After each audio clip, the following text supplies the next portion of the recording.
Hello dear students, अपन पढ़ रहे थे सोशल इम्पैक्ट चैप्टर, जिसमें हमने डिजिटल फुटप्रिंट्स के बारे में कंप्लीट कर लिया था। और हमारा टॉपिक चल रहा था नेट और कम्युनिकेशन एटिकेट्स, कि हमें ऑनलाइन बिहेवियर हमारा कैसा होना चाहिए, क्या करना चाहिए और क्या नहीं करना चाहिए। क्या करना चाहिए, डू के बारे में हम कंप्लीट कर चुके थे। अब हम डू नॉट के बारे में पढ़ रहे थे। उसमें देखते हैं कि हमें ऑनलाइन बिहेवियर में क्या नहीं करना चाहिए। तो सबसे पहले देखते हैं posting inflammatory offensive comments out, कि हमें ऑनलाइन बिहेवियर में सबसे ज़्यादा ध्यान रखना चाहिए किसी भी प्रकार की भड़काऊ और अपमानजनक कमेंट्स नहीं करने चाहिए। और रेस्पॉन्ड टू इंटरनेट ट्रोलर्स, और इंटरनेट ट्रोलर को भी रेस्पॉन्ड नहीं करना चाहिए। पोस्ट प्राइवेट और एम्ब्रेसिंग अर्थात शर्मनाक, जिस भद्दे इमेजेस और कमेंट्स भी हमें पोस्ट नहीं करने चाहिए।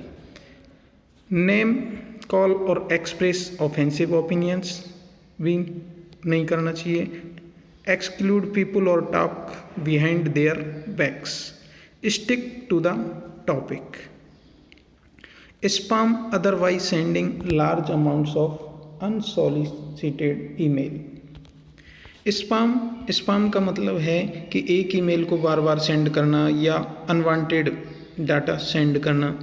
तो इस प्रकार हम कह सकते हैं कि अनसॉलिसिटेड यानी अनचाही ईमेल को हमें नहीं भेजना चाहिए। ये हमें ऑनलाइन बिहेवियर में ध्यान रखना चाहिए। ये ऑनलाइन एटिकेट्स हैं जो कि क्या करना चाहिए और क्या नहीं करना चाहिए को दर्शाता है। आगे नेक्स्ट हमारा जो टॉपिक है वो है डाटा प्रोटेक्शन।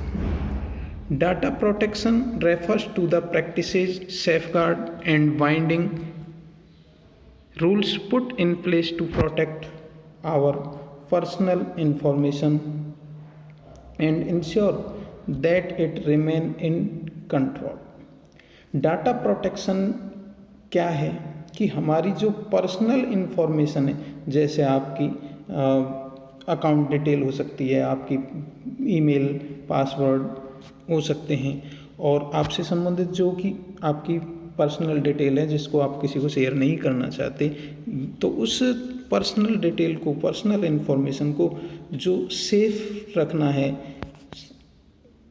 कि जो रूल्स हैं, सेफ रखने के रूल्स हैं, उनको हम डाटा प्रोटेक्शन के तहत कह सकते हैं कि वो डाटा प्रोटेक्शन के तहत आते हैं। Refers to the practices, safeguard and binding rules put in place to protect our personal information and ensure that it remain in control, कि ये पर्सनल इन्फॉर्मेशन हमारी उसमें रहें, कंट्रोल में रहें और किसी ये प्रोटेक्ट रहें। इनको जो निश्चित करने वाले जो रूल्स हैं उन्हें ही हम डाटा प्रोटेक्शन कहते हैं। In short, we would be able to decide whether or not we want to share some information। संक्षिप्त में कह सकते हैं हम कि ये हम डिसाइड कर लें, निश्चित कर लें कि कौन सी जो सूचना है, इन्फॉर्मेशन है हमसे संबंधित, उसको किसी को शेयर करना है या नहीं करना। Who has accessed it, for how long or what reason, and be able to modify some of these information and more। हम ये डिसाइड हम स्वयं करें कि किस हमारे पर्सनल डाटा को कोई एक्सेस कर सकता है, कब तक कर सकता है, किस लिए कर सकता है, और उसको मॉडिफाई कर सकता है या नहीं। इस प्रकार की जो आपकी डाटा प्रोटेक्शन की जो रूल्स हैं उनको डिसाइड करना होता है, वो डाटा प्रोटेक्शन के अंतर्गत आता है। कॉन्सिक्वेंसेस ऑफ अनप्रोटेक्टेड डाटा और डाटा ब्रीचेस। मान लो आपने अपना डाटा प्रोटेक्ट नहीं किया या पर्सनल इन्फॉर्मेशन के प्रति आप अवेयर नहीं हो और वो किसी ने चुरा ली, तो आपके क्या रिजल्ट हो सकते हैं। कॉन्सिक्वेंसेस का मतलब है परिणाम, रिजल्ट, कि अनप्रोटेक्टेड डाटा के क्या रिजल्ट हो सकते हैं। तो सबसे पहला इसका जो इफेक्ट है वो पड़ेगा, सफ़र फ्रॉम सिक्योरिटी ब्रीच और अटैक। आपको जो सफ़र करना पड़ेगा अर्थात भुगतना पड़ेगा जो आपके जो डाटा है उसका अटैचमेंट। फिजिकली डाटा लॉस, और आपको फिजिकली डाटा को लॉस भी होगा, वो भी आपको भुगतना पड़ सकता है। हिट विथ ए वायरस, और आप पर जैसे ही आपकी किसी ने पर्सनल इन्फॉर्मेशन को आपकी चुरा ली तो आपको जो वायरस है उसके का अटैक भी भुगतना पड़ सकता है। इस प्रकार आपकी सिक्योरिटी फीचर है वो नहीं रहेगा, और फिजिकली आपका डाटा है वो लॉस हो सकता है, यानी कि आपके डाटा चुराया जा सकता है, उससे आपको कुछ भी नुकसान भुगतना पड़ सकता है और आपके वायरस अटैक भी हो सकता है। टारगेट बाय हैकर्स, और आप हैकर्स के द्वारा टारगेट किए जा सकते हैं, क्योंकि आपकी पर्सनल इन्फॉर्मेशन उनके पास पहुंच गई तो आप टारगेट किए जा सकते हैं। Suffer from DDoS, distributed Daniel of services, आपको डेनाइल ऑफ सर्विसेज को भी भुगतना पड़ सकता है, आपको मना की जा सकती है। लॉस ऑफ मनी, आपको पैसे का भी नुकसान हो सकता है, जैसे कि आपने सुना होगा कि उसके साथ ऑनलाइन फ्रॉड हो गया, उसका अकाउंट की डिटेल किसी ने चुरा ली और उनका अकाउंट है जो खाली कर दिया, उनसे अकाउंट से पैसे निकाल लिए। इंटेलेक्चुअल प्रॉपर्टी एट रिस्क, और आपकी जो बौद्धिक संपदा है, संपत्ति आपने जो खुद ने तैयार की है वो भी आपकी रिस्क हो जाएगी, क्योंकि उसको कोई भी उपयोग कर सकता है। डैमेज डाउन टाइम, इस प्रकार आप यदि डाटा प्रोटेक्ट नहीं किया तो आपको बहुत भारी नुकसान उठाना पड़ सकता है। तो हम इसके लिए क्या करें? How we can protect our personal data online, कि हम हमारे पर्सनल डाटा को ऑनलाइन किस तरीके से प्रोटेक्ट करें। तो उसके लिए थ्रू इनक्रिप्ट आवर डाटा, उसके लिए सबसे पहला हम काम कर सकते हैं इनक्रिप्ट आवर डाटा, कि हमारे जो डाटा हैं उसको हम इनक्रिप्ट कर सकते हैं, यानी कोडिंग कर सकते हैं उसमें, कि कोड भाषा में बदल दें हम उसे, जिससे कि कोई उसको पहचान नहीं पाए।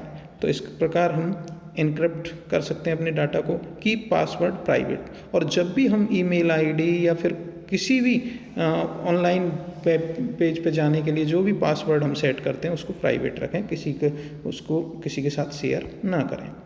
Do not over share on social networking site, social networking site पर भी अपन और ओवर शेयर ना करें, क्योंकि हम जितनी भी साइट को विजिट करते हैं तो निश्चित रूप से हमारे डिजिटल फुटप्रिंट्स वहाँ पर छोड़ देते हैं। यूज़ सिक्योरिटी सॉफ्टवेयर, और सिक्योरिटी सॉफ्टवेयर का भी इस्तेमाल करें हम।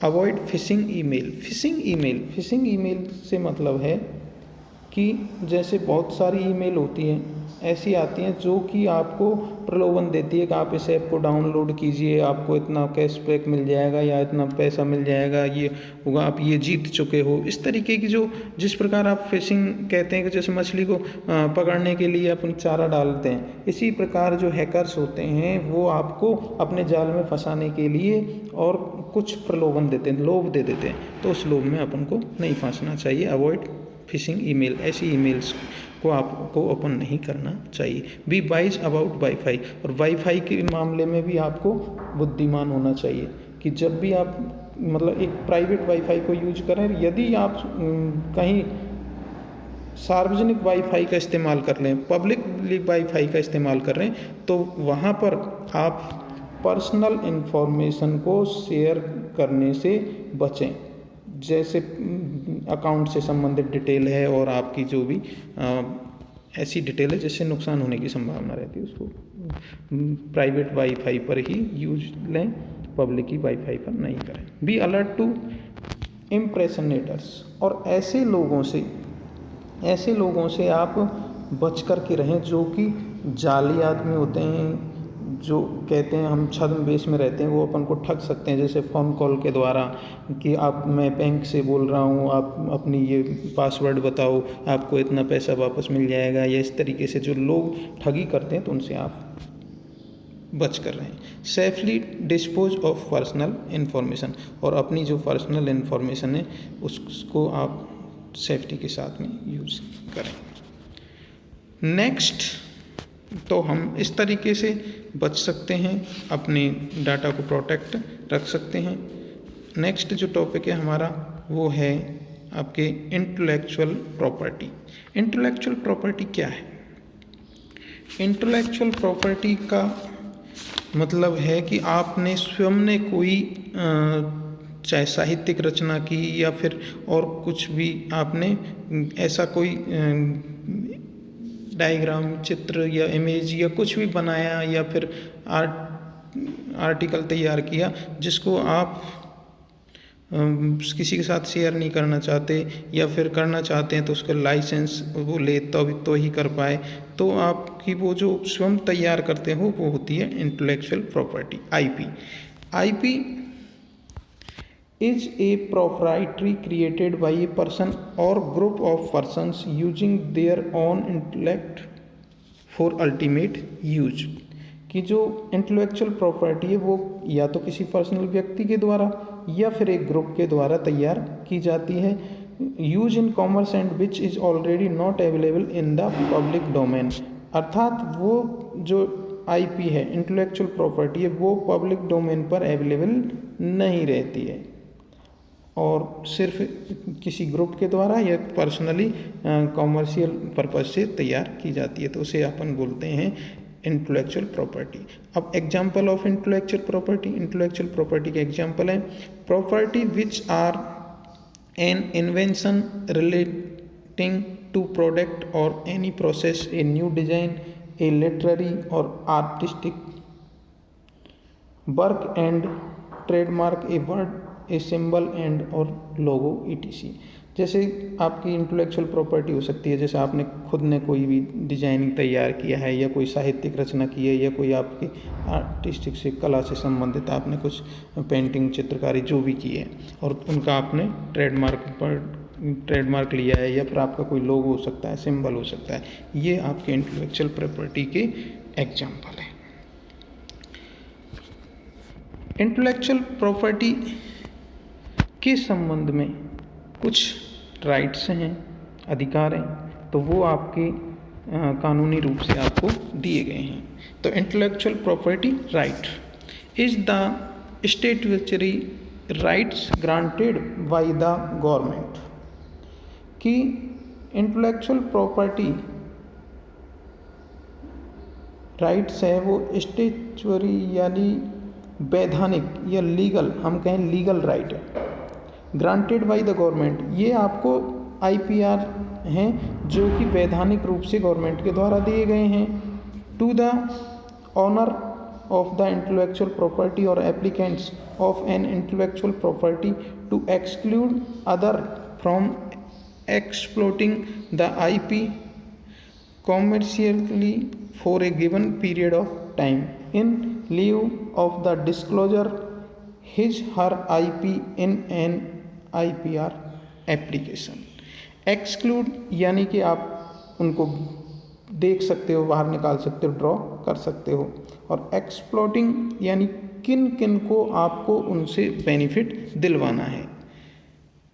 ये IP आपकी एक संपत्ति है, इससे आप किसको लाभान्वित करना चाहते हो ये आप पर डिपेंड करता है।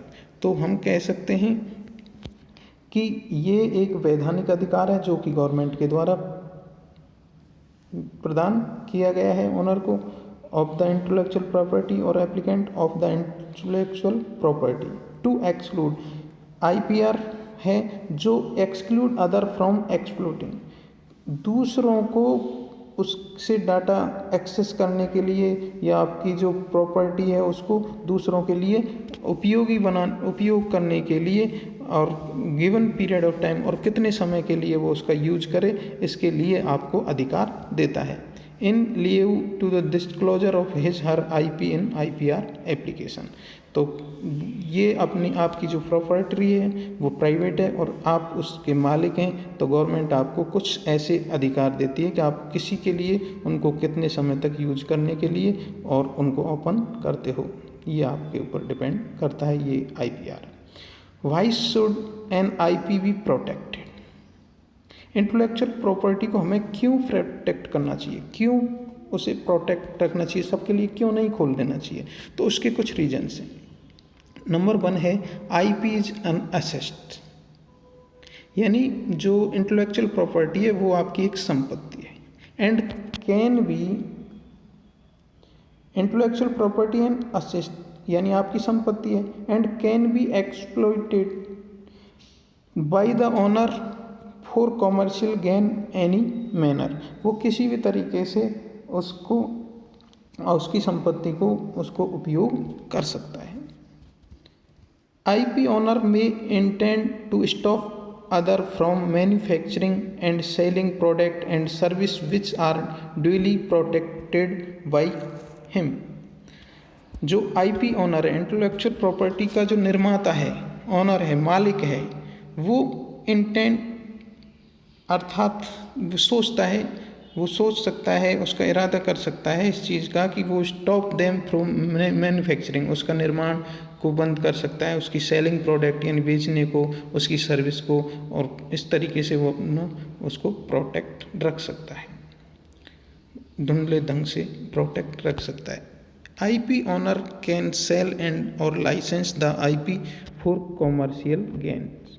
कॉमर्शियल गेन्स के लिए जो IP का मालिक है वो उसे बेच भी सकता है और उसके लाइसेंस भी प्रोवाइड करवा सकता है कि इनको लाइसेंस दिए जाते हैं, ये से देख सकता है।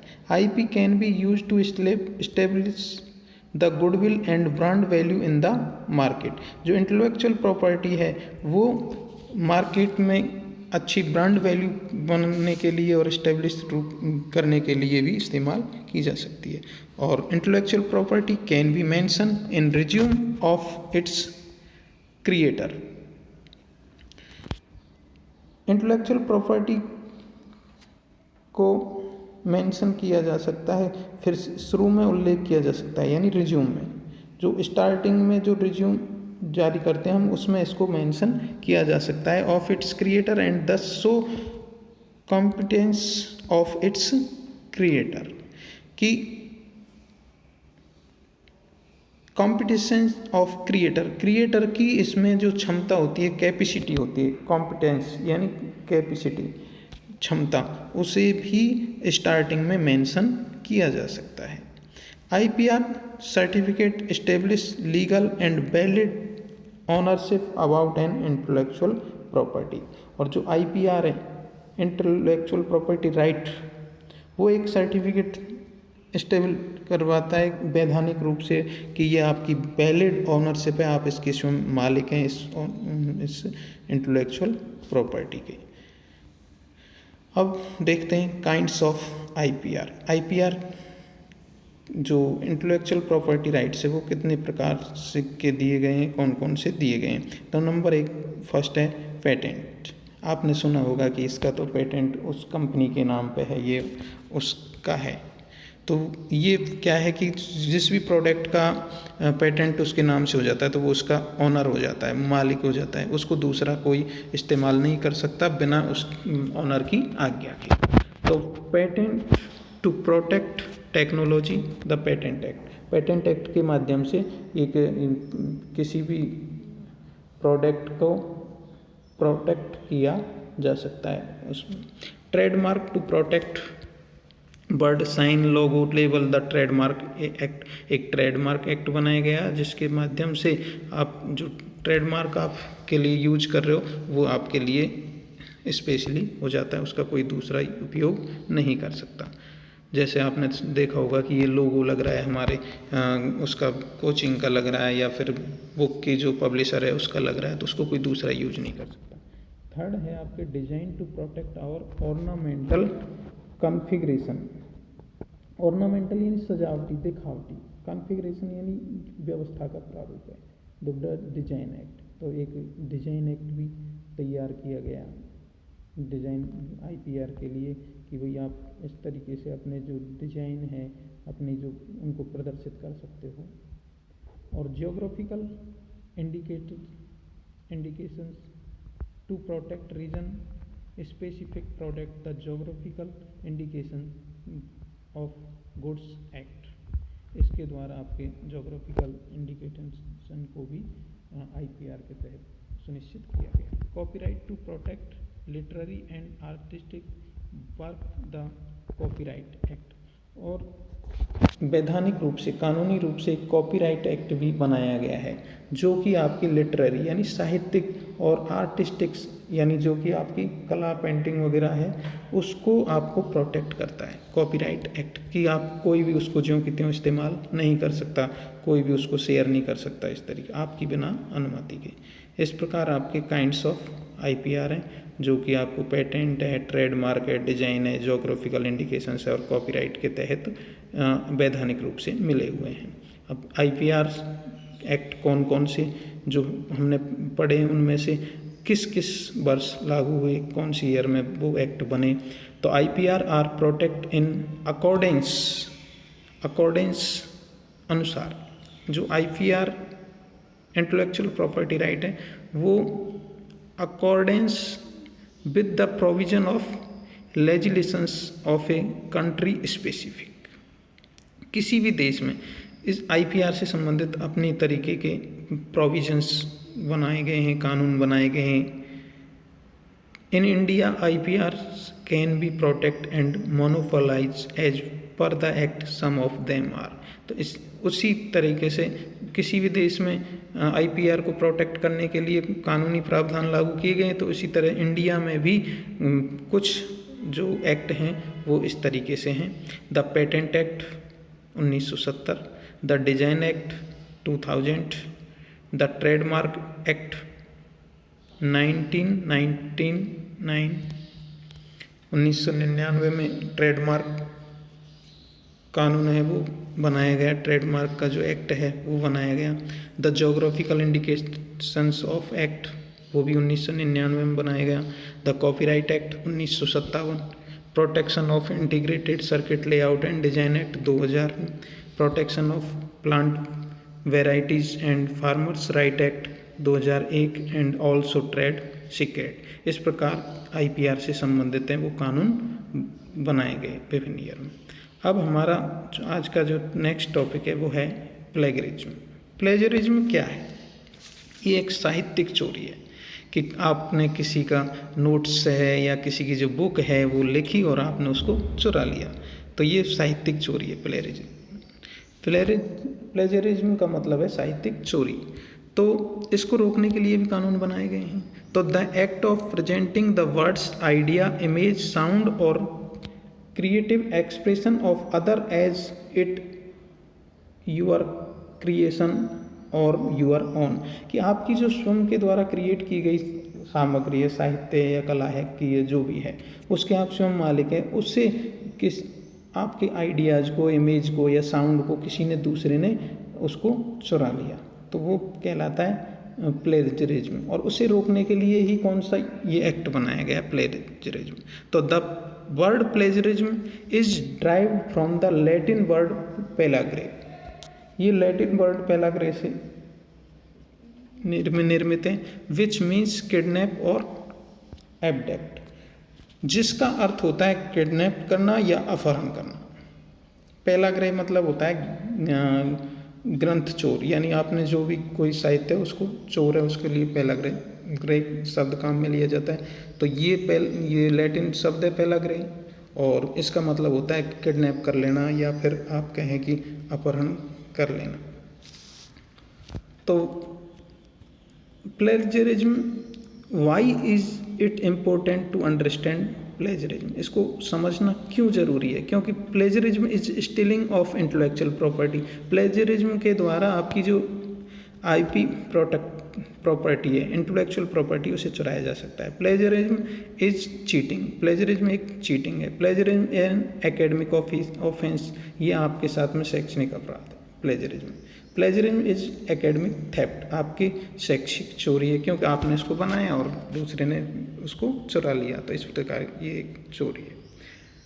2 टाइप ऑफ प्लेजरिज्म, प्लेजरिज्म 2 प्रकार की होती है। नंबर 1 जानबूझ करके चोरी करना और दूसरा है अनजाने में चोरी होना। तो इंटेलेक्चुअल जो आपकी प्रॉपर्टी है उसको जानबूझकर यदि कोई चुरा रहा है तो कहेंगे हम इंटरनेशनल प्लेजरिज्म, और यदि अनजाने में वो काम हो रहा है उसे कहेंगे हम अनइंटरनेशनल प्लेजरिज्म। तो इंटरनेशनल प्लेजरिज्म कौन सी है? जैसे कॉपिंग अदर्स वर्क, दूसरे के वर्क को कॉपी कर लिया आपने। बोरोइंग, बाइंग, असाइनमेंट, और आपने किसी का असाइनमेंट को उधार लिया या खरीदा।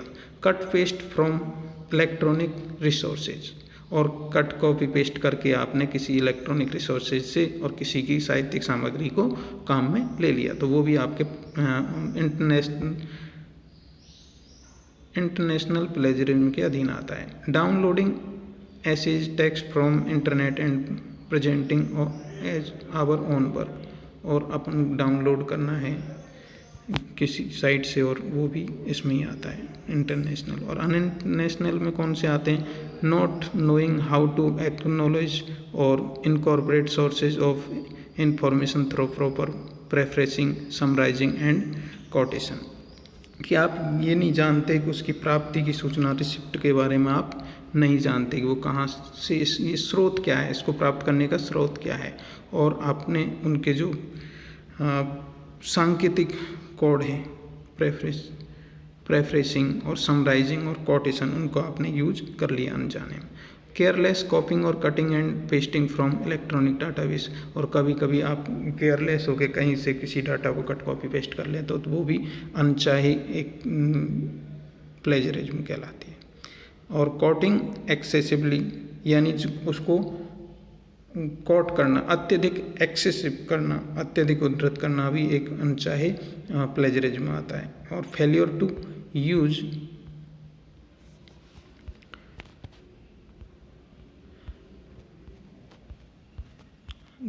टू यूज और ऑन वॉइस। अब आता है हाउ टू अवॉइड प्लेजरिज्म, कि हम प्लेजरिज्म को अवॉइड किस प्रकार करें। यूज यूर ओन आइडियाज़, तो आप इससे बच सकते हैं, अपना स्वयं के आइडियाज़ का उपयोग करें, स्वयं के आइडियाज़ का उपयोग करें। Site the source when someone else ideas or are used, always acknowledge the source and tell your reader where the ideas are from। और जब भी आप किसी के आइडियाज़ को उपयोग करें तो ये आप बता दें कि ये आइडियाज़ वहाँ से लिए गए हैं। इस प्रकार भी आप प्लेजरिज्म से बच सकते हैं। और rewrite others idea in your own words, और दूसरे के जो आइडियाज़ हैं उनको आप स्वयं के वर्ड्स में आप कन्वर्ट करें, तो भी आप प्लेजरिज्म से बच सकते हैं। टेक केयरफुल नोट्स, नोट्स के मामले में केयरफुल रहें। डेवलप यूर राइटिंग स्किल, और आपकी लिखने की जो स्किल्स है उनको आप डेवलप करें, तो आप प्लेजरिज्म से बच सकते हैं। आज का हमारा नेक्स्ट टॉपिक है सॉफ्टवेयर लाइसेंस।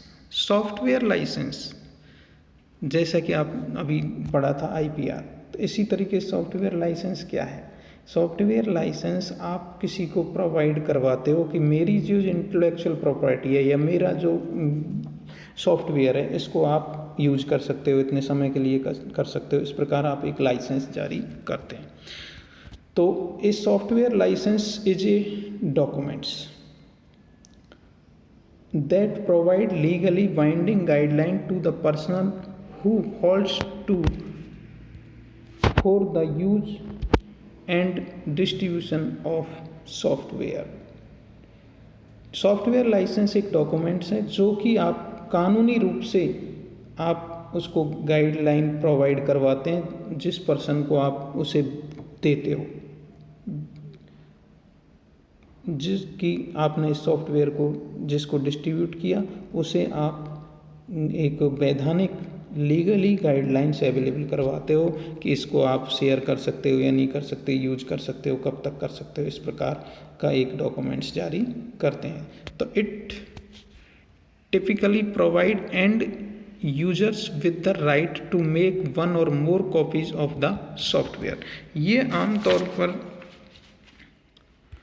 ये यूज़र को ये प्रोवाइड करवाता है कि आप इसकी और कॉपीज हैं सॉफ्टवेयर की वो आप यूज कर सकते हैं, नहीं कर सकते, किसी को शेयर कर सकते हो या नहीं कर सकते। तो it typically provide ends refer with a right to make one or more copies, कि आप आमतौर पर ये प्रोवाइड करवाता है यूजर को कि ये आपका अधिकार है कि आप इसकी एक या एक से अधिक कॉपी सॉफ्टवेयर की वो इस्तेमाल कर सकते हो विदाउट वायलेटिंग कॉपीराइट्स, बिना कॉपीराइट्स जो एक्ट है उसका उल्लंघन किए हुए।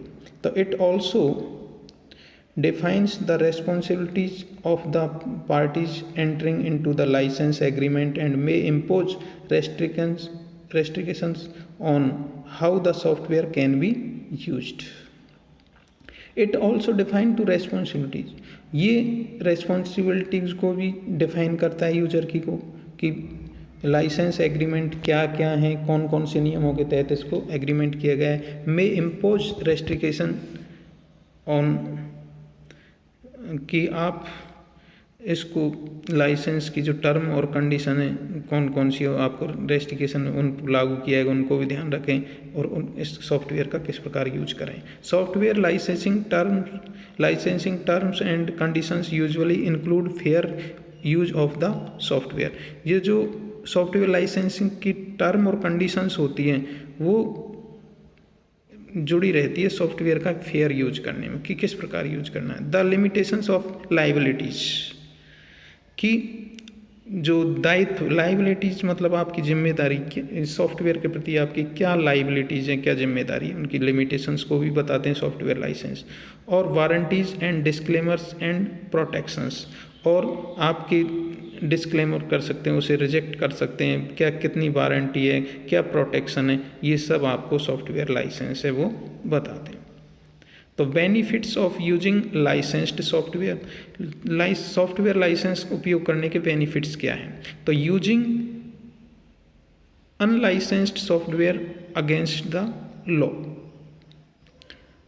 The right software license can save your money, जो आपका सॉफ्टवेयर लाइसेंस है, सही सॉफ्टवेयर लाइसेंस आपके पैसे को भी बचत करता है और जो आपके कानूनी रूप का जो उल्लंघन करने से भी आपको बचाता है। जैसे कि आपके ने लाइसेंस ले रखा है किसी भी सॉफ्टवेयर का यूज करने का, तो आपके ऊपर कोई कॉपीराइट का केस दर्ज नहीं करा सकता। We can receive around the clock license support, इस प्रकार आप के लिए जो लाइसेंस लेना है वो बेनिफिशियर रहता है। Software copyright is used by software developers, software companies, proprietary software companies to prevent the unauthorized copying of their software. Free and open source license also rely on copyright law to enforce their terms.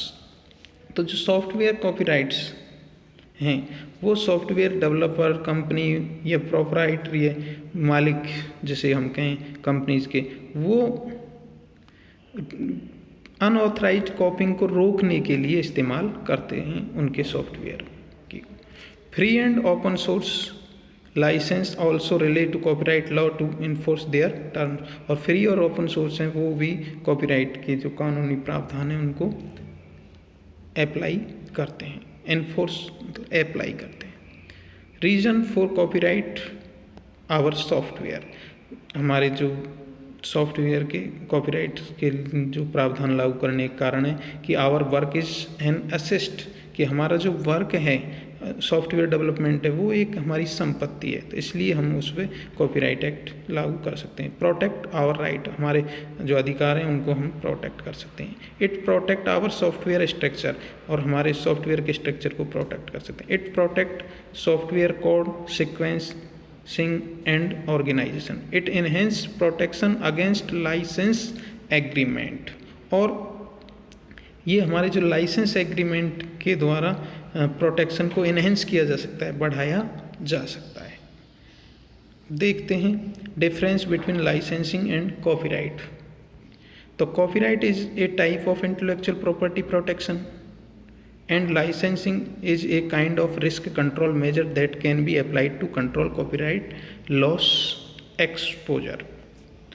कि जो copyright है वो सिर्फ ये है कि एक IPR का एक टाइप है कि आपने किसी को कॉपी नहीं करने देते, लेकिन जो लाइसेंस है वो उसको भी कंट्रोल करता है, कॉपीराइट एक्ट को भी कंट्रोल करता है। किसी को आप कॉपीराइट करने का अधिकार है वो एक्सपोज करते हैं, मतलब एक उसको देते हैं आप कि आपको इसमें आप कॉपीराइट एक्ट है उसका कोई उल्लंघन नहीं कर रहे और आप इसकी कॉपी कर सकते हो। तो सो द लाइसेंसर यानी copyright owner can grant permission that usually takes the form of licensing agreement to use its copyrighted material.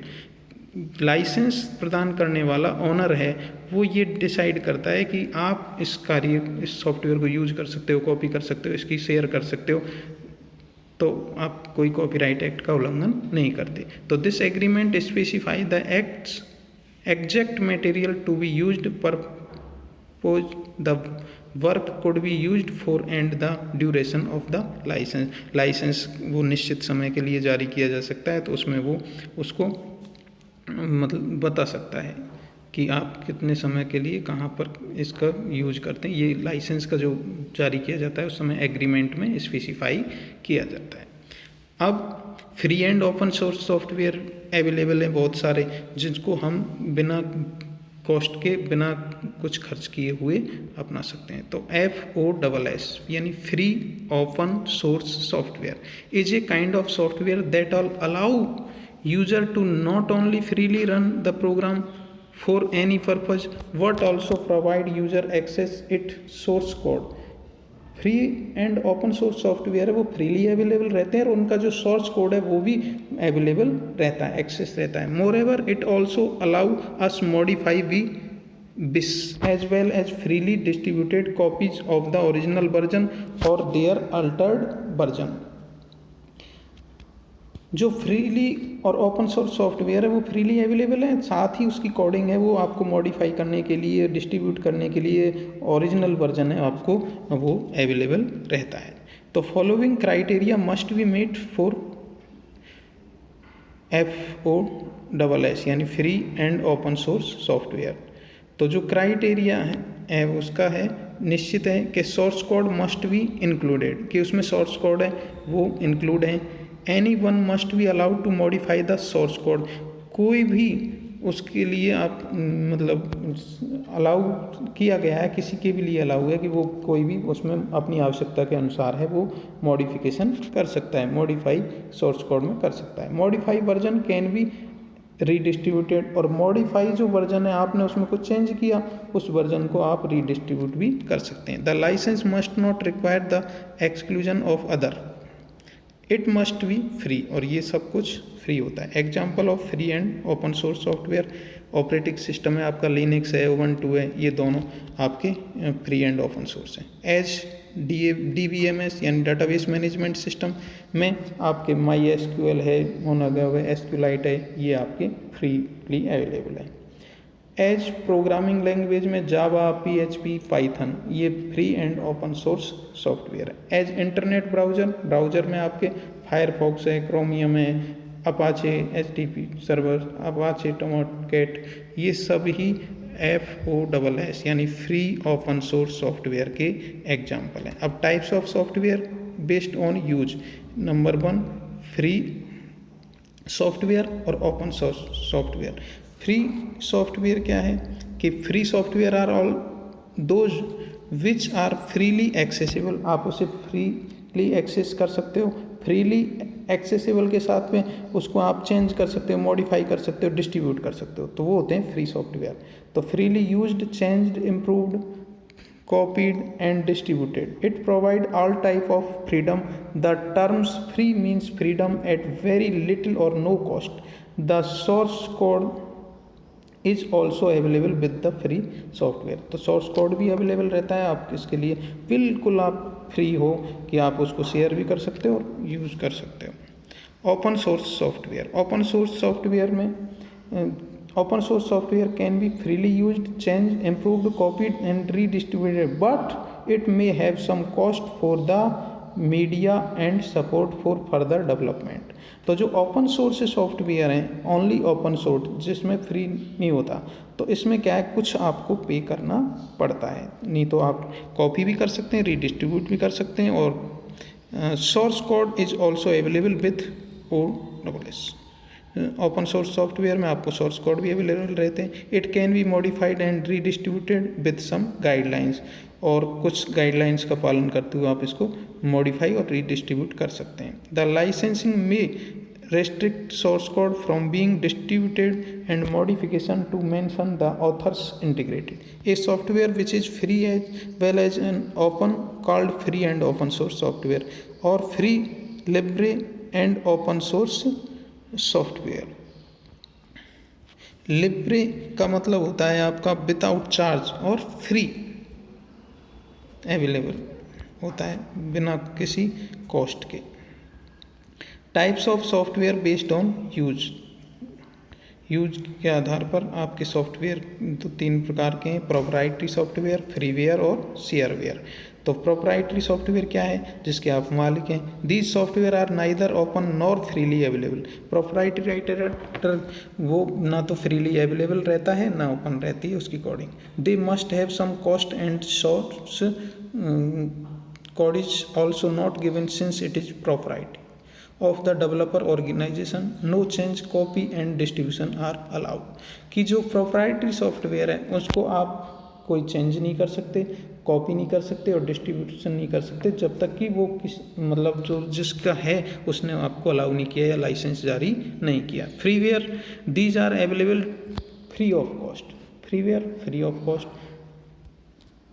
They can be used, copy, distributed but no modification is allowed because source code is not available. जो freeware होते हैं वो आप use कर सकते हैं, copy कर सकते हैं, डिस्ट्रीब्यूट कर सकते हैं, लेकिन मॉडिफाई नहीं कर सकते क्योंकि उनकी कोडिंग आपके लिए अवेलेबल नहीं होती। और जो शेयरवेयर है, these software are freely use, उनको आप फ्रीली यूज कर सकते हैं, कॉपी कर सकते हैं और डिस्ट्रीब्यूट कर सकते हैं for certain period of time. After expiry you have to purchase or uninstall them. Modification is not possible due to non-availability of the source code.